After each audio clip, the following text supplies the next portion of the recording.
అందరికీ నమస్కారం. Welcome to NMR Navodaya Sainik academy.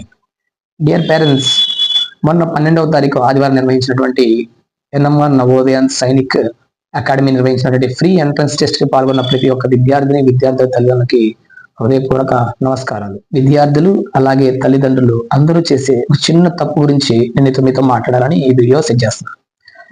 సమయం విలువ తెలుసుకోకుండా మనము అనేక చోట్ల సమయాన్ని వేస్ట్ చేస్తుంటాం.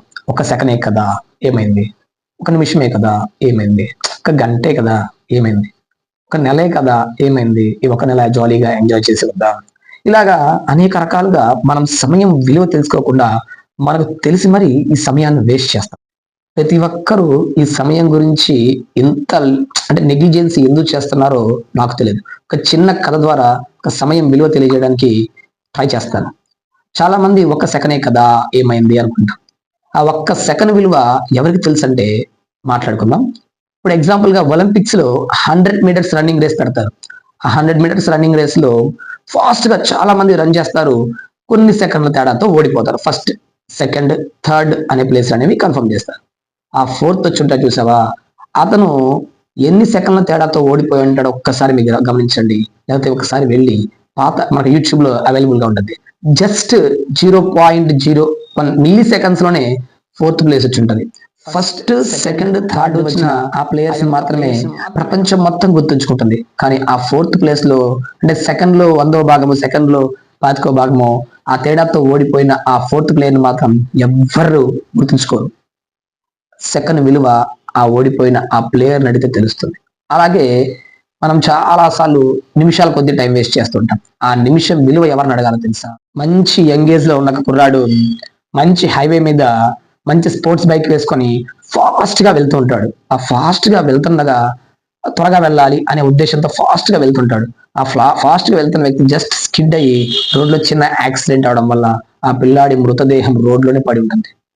ఆ మృతదేహం దగ్గరకు వచ్చి బోరున విలపిస్తూ ఉంటుంది తల్లి తండ్రి ఇద్దరు. అరే నాన్న, ఒక్క సెకండ్ గనక, ఒక్క నిమిషం గనక ఆలోచించుంటే, ఒక్క నిమిషం లేట్ అయినా పర్లేదు అని అనుకుంటే ఈ రోజు ఇలా నేను చూడాల్సిన బాధాకరమైన పరిస్థితి వచ్చేది కాదు కదా అని బోరున విలిపిస్తుంటారు. ఆ ఒక్క నిమిషం విలువ ఆ తల్లి తండ్రి అడిగితే తెలుస్తుంది. అలాగే మనం నెలల కొద్ది టైం వేస్ట్ చేస్తూ ఉంటాం. ఈ ఒక్క నెల తర్వాత జాయిన్ అవుతాం, ఈ ఒక్క నెల తర్వాత చదవడం స్టార్ట్ చేద్దాం, ఈ ఒక్క నెల ఎంజాయ్ చేద్దాం అని చాలా మంది అనుకుంటూ ఉంటారు.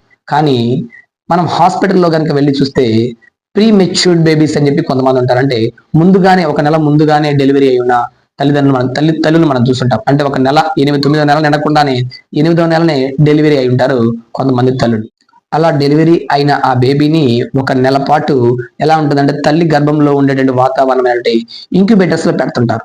ఆ ఇంక్యుబేటర్స్ లో కొంచెం హీట్ గా కొన్ని రేస్ వచ్చి ఆ పిల్లాడి పైన పడుతూ ఉంటాయి. అప్పుడు ఆ యొక్క పెయిన్ ఉంటుంది, ఒక కొంచెం పెయిన్ వస్తుంటుంది ఆ రేస్ పడడం వల్ల ఇంక్యుబేటర్ లో. అప్పుడు ఆ బేబీ ఏడుస్తూ ఉంటుంది.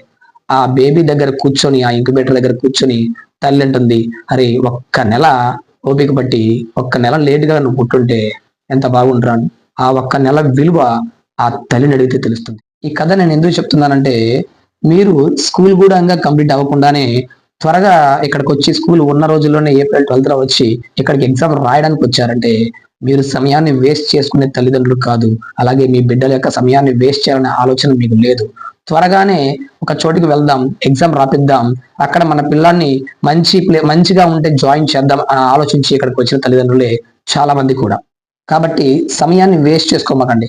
ఏదైనా కోల్పోతే మనం తిరిగి తెచ్చుకోగలమేమో కానీ, డబ్బు, ఐశ్వర్యం అంతా కోల్పోతే తిరిగి తెచ్చుకోగలమేమో కానీ సమయాన్ని కోల్పోతే మనం తిరిగి తెచ్చుకోలేం. కాబట్టి సమయం విలువ తెలుసుకోవడానికి కథ చెప్పాను. అలాగే ప్రతి ఒక్క విద్యార్థి తల్లిదండ్రులకు కూడా నా చిన్న మనవి ఏమిటంటే, నవోదయ స్కూల్, సైనిక్ స్కూల్ దీంట్లో ఉండే నాలెడ్జ్ అనేది 8th 9th క్లాస్ స్టాండర్డ్ లో ఉండే పిల్లలు కూడా చేయలేరు. అటువంటి నాలెడ్జ్ ని మేము మీ చిన్న పిల్లాడు 10-11 సంవత్సరాల పిల్లాడికి ఆ మనసు లోతుల్లోకి వెళ్ళి ఆ సబ్జెక్ట్ నేర్పిస్తున్నామంటే అదేమి అంత చిన్న ఆషామాషి విషయం అయితే కాదు. ఉదయం నుంచి రాత్రి వరకు కూడా మీ పిల్లాడు తోడే ఉండి మేము సబ్జెక్టు అనుక్షణం మా పరిధిలోని వాడిని పర్యవేక్షిస్తూ వాడు మంచిగా చదువుకునేలాగా ప్రోత్సహిస్తాం. ఇంకా వస్తే ఇప్పుడు తల్లిదండ్రులు అడిగిన చిన్న ప్రశ్న ఏంటంటే, సార్ మీ దగ్గర టైమింగ్స్ ఎలా ఉంటాయి? ఉదయం నుంచి ఏ టైం నుంచి స్టార్ట్ చేస్తారు, ఏ టైంకి ఎండ్ చేస్తారు? మీ యొక్క విధి విధానాల గురించి ఒక క్వశ్చన్ అడిగారు. ఇది అందరికీ చెప్తాను. ఎర్లీ మార్నింగ్ 5కి పిల్లలందరూ కూడా స్టడీలో స్టార్ట్ అవుతుంది. ఈ యొక్క ఫస్ట్ ఒక హాఫ్ అన్ అవర్ సేపు యోగా చేపిస్తాము. ఆ తర్వాత ఒక 10 నిమిషాల పాటు మెడిటేషన్ ఉంటుంది. ఆ తర్వాతనే 7:30 వరకు కూడా ప్రాక్టీస్ సెషన్ ఏదైతే స్టడీ అవర్స్ అనేవి మనం రన్ చేయడం జరుగుతుంది. అలాగే నెక్స్ట్ 7:30 నుంచి 9 వరకు బ్రేక్ఫాస్ట్ బ్రేక్ ఇవ్వడం జరుగుతుంది. 9కి మరలా మెడిటేషన్ ఒక 10 మినిట్స్ మెడిటేషన్ క్లాస్ జరుగుతుంది. ఆఫ్టర్ మెడిటేషన్ 12:30 వరకు క్లాసెస్ జరుగుతాయి. 12:30 నుంచి మరలా 1:30 వరకు లంచ్ బ్రేక్ ఇవ్వడం జరుగుతుంది. 1:30 నుంచి 1:45 వరకు మరలా మెడిటేషన్ క్లాస్ జరుగుతుంది. 1:45 టు ఈవినింగ్ 4:30 వరకు కూడా క్లాసెస్ యాజువల్ గా జరుగుతూ ఉంటాయి. అలాగే 4:30 నుంచి 5:30 వరకు వాళ్ళకి స్నాక్స్ అలాగే స్నానం చేయడానికి బ్రేక్ ఇవ్వడం జరుగుతుంది. అలాగే 5:30కి వచ్చిన పిల్లలు 5:45 వరకు కూడా మెడిటేషన్ లో కూర్చుంటారు. ధ్యానం చేసిన తర్వాత కంటిన్యూస్ గా ఈవినింగ్ 8:30 వరకు వాళ్ళకి స్టడీస్ జరుగుతుంది. మధ్యలో ఒక 10 మినిట్స్ బ్రేక్ ఉంటుంది. ఇక్కడ ఈవినింగ్ స్టడీలో మార్నింగ్ నుంచి ఏదైతే మేము క్లాసెస్ చెప్పి నోట్బుక్ ఇచ్చి ప్రిపేర్ చేస్తామో అది మొత్తం కూడా ఈవినింగ్ స్టడీలో ప్రాక్టీస్ చేసి ఎవ్రీ డే కూడా డైలీ టెస్ట్ ఈవినింగ్ లో ఎంతవరకు అర్థమైంది, మార్నింగ్ నుంచి చెప్పిన క్లాసెస్ పిల్లలకి ఎంతవరకు అర్థమయ్యాయి, అలాగే ఎన్ని మార్కులు వచ్చాయో కూడా ఈవినింగ్ స్టడీలో మొత్తం కూడా కరెక్షన్ చేయడం జరుగుతుంది. ఈవినింగ్ స్టడీలో ఏదైతే తప్పుగా రాశారో అంటే కొన్ని క్వశ్చన్స్ వాళ్ళకి అర్థం కాకుండా తప్పు రాసి ఉంటారు డైలీ టెస్ట్ లో, అవి ఎర్లీ మార్నింగ్ స్టడీలో కరెక్షన్ నోట్స్ ఒకటి ఉంటుంది, అంటే ఎర్రర్ నోట్ బుక్ అంటాం దాన్ని. ఆ ఎర్రర్ నోట్ బుక్ లో కూడా వాళ్ళ అన్ని క్వశ్చన్ కూడా ఎంట్రీ చేసుకొని వాటన్నిటికి కూడా ఆన్సర్స్ ప్రాక్టీస్ చేసి చూడకుండా రాయడం జరుగుతుంది. ఇలా ఒక రోజు మొత్తం స్కెడ్యూల్ అనేది ఇలా ఉంటుంది. మొత్తం ఒక 2 నెలల్లో కంప్లీట్ గా నవోదయ సిలబస్ అనేది కంప్లీట్ చేయడం జరుగుతుంది. ప్రతి సండే కూడా పిల్లలకి ప్రత్యేకమైన గ్రౌండ్ కి తీసుకెళ్లి గేమ్స్ ఆడించడం కూడా జరుగుతుంది. ఓన్లీ మెంటల్ యాక్టివిటీసే కాదు, ఫిజికల్ యాక్టివిటీస్ కూడా పిల్లలకి చాలా అవసరం. ఇక హాస్టల్ విషయానికి వస్తే ప్రతిరోజు కూడా మార్నింగ్ పూట బ్రేక్ఫాస్ట్ అనేది ప్రతిరోజు ఒక్కొక్క రకమైనటువంటి బ్రేక్ఫాస్ట్ అనేది ఇవ్వడం జరుగుతుంది. మధ్యాహ్నం యాజ్ గా ఒక సాంబార్, కర్రీ, పెరుగు, చట్నీ ఇలా మధ్యాహ్నం లంచ్ కూడా లంచ్ అండ్ డిన్నర్ కూడా ప్రత్యేకంగా ఉండడం జరుగుతుంది. అలాగే సాయంత్రం పూట 4:30 నుంచి 5:30 దాకా మనము ఈవినింగ్ బ్రేక్ ఇస్తాం. ఆ టైంలో మీ పిల్లలకి మీరు గుర్తొచ్చిన లేదా మీకు మీ పిల్లలు గుర్తొచ్చిన ఆ సమయంలో ఒక హాఫ్ అన్ అవర్ సేపు మీ పిల్లలతో మాట్లాడుకోవడానికి మీరు మాకు కాల్ చేయొచ్చు, లేదా మీ పిల్లలైనా మీకు కాల్ చేయడానికి మేము సమయం ఇవ్వడం జరుగుతుంది. అలాగే ప్రతి ఆదివారం కూడా మీ పిల్లల్ని మీరు చూసుకోవడానికి ఖచ్చితంగా ఇక్కడికి రావచ్చు. మీ పిల్లలు ఎలా చదువుతున్నారనే ప్రోగ్రెస్ గురించి కూడా మీరు ప్రత్యేకంగా మమ్మల్ని కలిసి విచారించవచ్చు. మీ పిల్లలు ఉదయం నుంచి రాత్రి పడుకునేంత వరకు కూడా మా పరిధిలోనే ఉంటారు. అంటే ఇక్కడ యాజమాన్యం ఏదైతే ఉందో అదే యాజమాన్యం కంట్రోల్లోనే మీ పిల్లలు ఉదయం నుంచి రాత్రి వరకు ఉంటారు.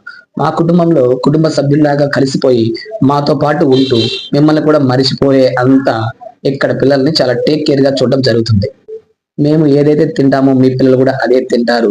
ఎటువంటి ఇబ్బంది వచ్చినా మాకు వెంటనే కంప్లైంట్ చేసి మీ పిల్లలే వాళ్ళ యొక్క సమస్యను పరిష్కరించుకునేలాగా మేము తోడుంటాము. మమ్మల్ని నమ్మి మా దగ్గరకు పంపిస్తే మేము మీకు మీ పిల్లలకి బాధ్యతాయుతంగా ఉంటాము. ఖచ్చితంగా ఇక్కడికి వచ్చిన పిల్లలు ఎవరు కూడా ఇంప్రూవ్మెంట్ లేకుండా బయటికి పోలేదు ఇప్పటి వరకు కూడా. మీ పిల్లలు కూడా ఖచ్చితంగా ఇంప్రూవ్ అవుతారు. ఖచ్చితంగా 4th క్లాస్ వరకు మీరే చూసుంటారు. అంతకు రెట్టింపు ఇంప్రూవ్మెంట్ తో ఇక్కడ నుంచి ఖచ్చితంగా బయటికి వెళ్తారు సక్సెస్ఫుల్ గా. ఇంకా ఏమైనా మీరు తెలుసుకోవాల్సిన విషయాలు ఉంటే ఖచ్చితంగా మాకు కాల్ చేసి మమ్మల్ని సంప్రదించగలరు. ధన్యవాదాలు.